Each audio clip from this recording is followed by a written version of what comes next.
saga of building the S14 drift car. We are getting the SR20 tuned today. At least I hope today.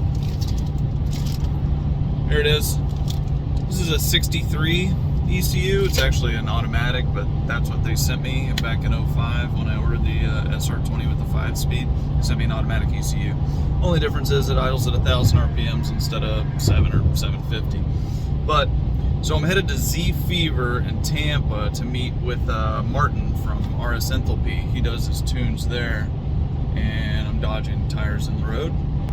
So I could have mailed the ECU in or sent it through Injuku Racing or something like that, but I'm an hour and a half from Tampa, so I wanted to see the shop and what it's all about, how it works, this and that. So you're gonna come along with me and we're gonna learn together. So let's do this.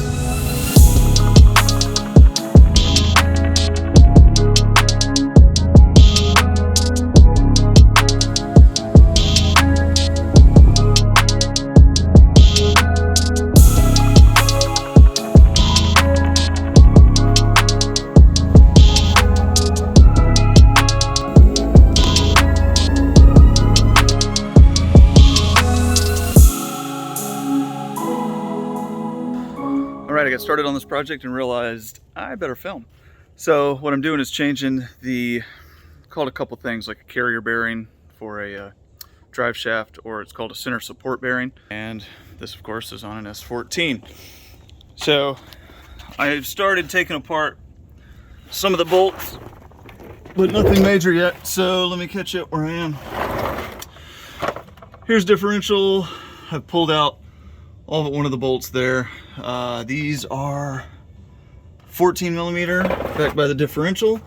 And then if you follow the drive shaft, well, there's the carrier bearing first of all. But this is these are 12 millimeters here at the center of the differential. And differential runs over there to the transmission. Hopefully you'll be able to see this. I know it's kind of already broken loose, but under it the other day. Oh yeah, there it is. Oh yeah, good stuff. So that's got to get changed, and I don't know how to do it. So I'm taking the drive shaft off. I'm taking both parts off because I need to drain the fluid from the tranny anyway and replace it. There's a slow leak on the seal, and so you could probably leave in the front part of the shaft in, but I'm taking it out. But you have to unbolt it anyway, so you know, whatever. Then I'm going to undo the two bolts here. They're 17 millimeter, the bracket that holds this carrier bearing in, and then we're going to figure out how to get it apart and go order another. So let's do it. So I just made the mistake of taking the drive shaft apart in the center. Well, I was putting it in first gear to lock this so I could turn the bolts. Well, I just undid the drive shaft, so that will spin now, or that will not spin, and this will. So I might have to put a bolt back in to get this last one out. But once you free the first half of the drive shaft, that turns with the transmission, and this is now independent.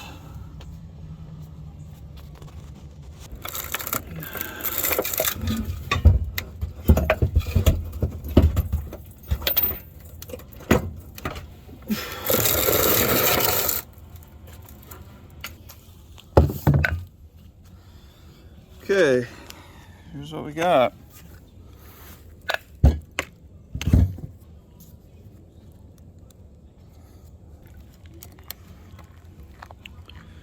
Not much left.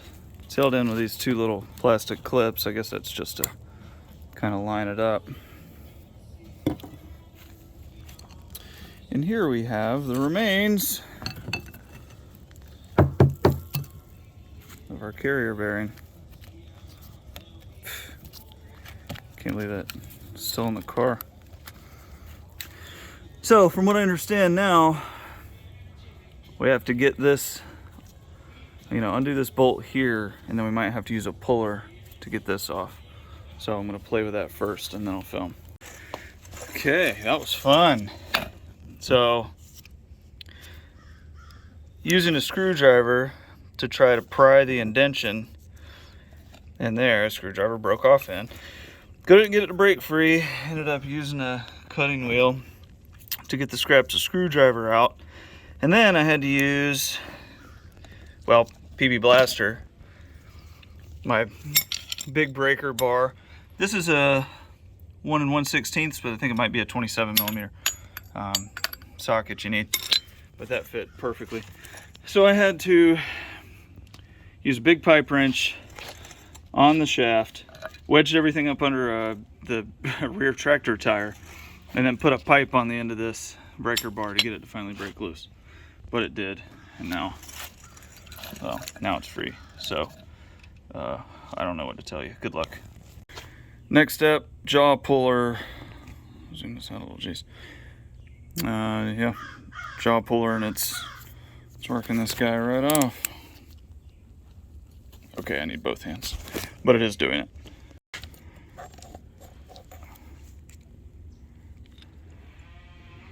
It's been the easiest part of this whole process. But I still have to get the bearing out. Okay, this was in here up against the bearing, just so we're all following along. Okay, so I tried using the jar puller to get this off. Didn't really work out, so basically air hammered it off. I was trying to preserve this as much as possible, and it dented it up a little, but I straightened it out and then put it back on because it's just a shield for the bearing. So now here is the new one. I have no idea how you really know, except on the old one I remember the gold was facing this way. So that's the way I'm going to put it. And also, strangely enough, it has an F on here. My F was also facing this direction, which is actually going towards the differential. So I don't really understand that. But I'm putting this on exactly the way the other one came off, because that's how it was when I bought the car, and I assume it was correct then. So that was in 2004. So this has to be press fit. Hopefully I have a socket that's going to fit that, and I'll be able to work it on there. But I've sanded this and should be good to go. Okay, I got this on started.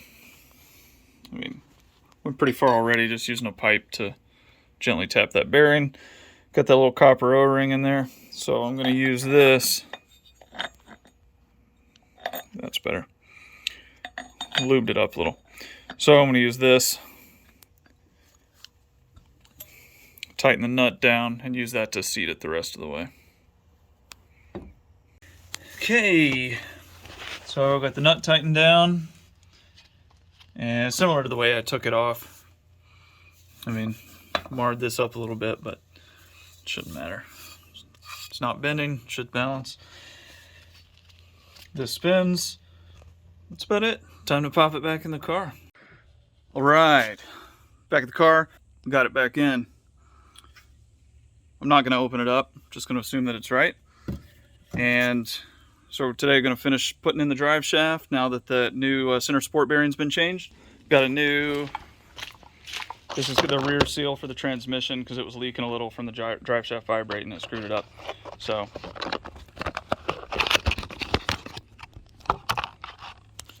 a new seal for that. Then we're gonna put some MT90 red line in the transmission. I think it's 1.4 quarts, but I have to look that up to be sure. And I've still got some from the last time. And then we're gonna see what happens. Drive shaft's back on. Fluid in there, probably not enough, maybe enough. I don't know, we'll see. ECU.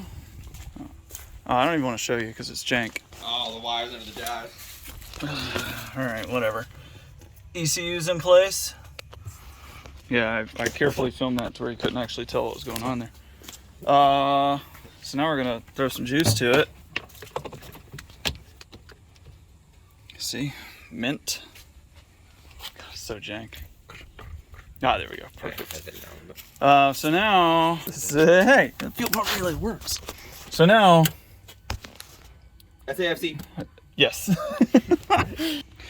So I gotta set this SAFC2 super airflow converter via Pexi.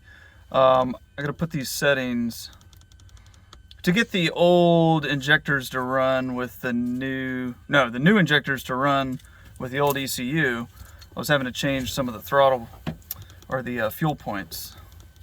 Is that this? I don't remember. No. Oh, yeah. So I was having to dumb everything way the hell down.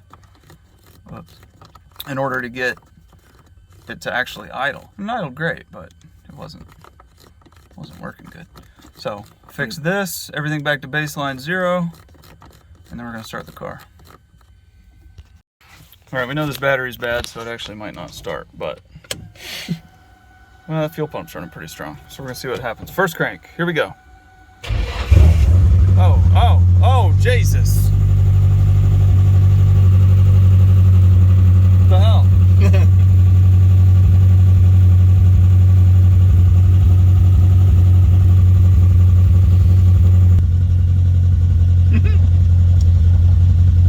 It's idling a little funny. Yeah, a little burble tune. Little burble.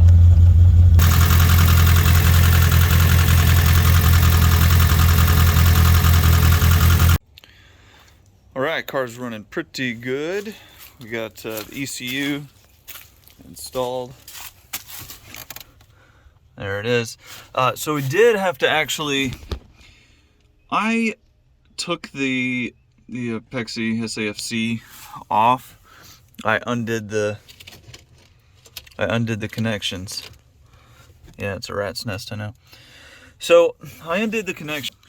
Martin at RS Enthalpy, I was asking about, well, what settings do I put the SAFC? Because it's trying to convert the Z32 mass airflow to something that the old ECU could read.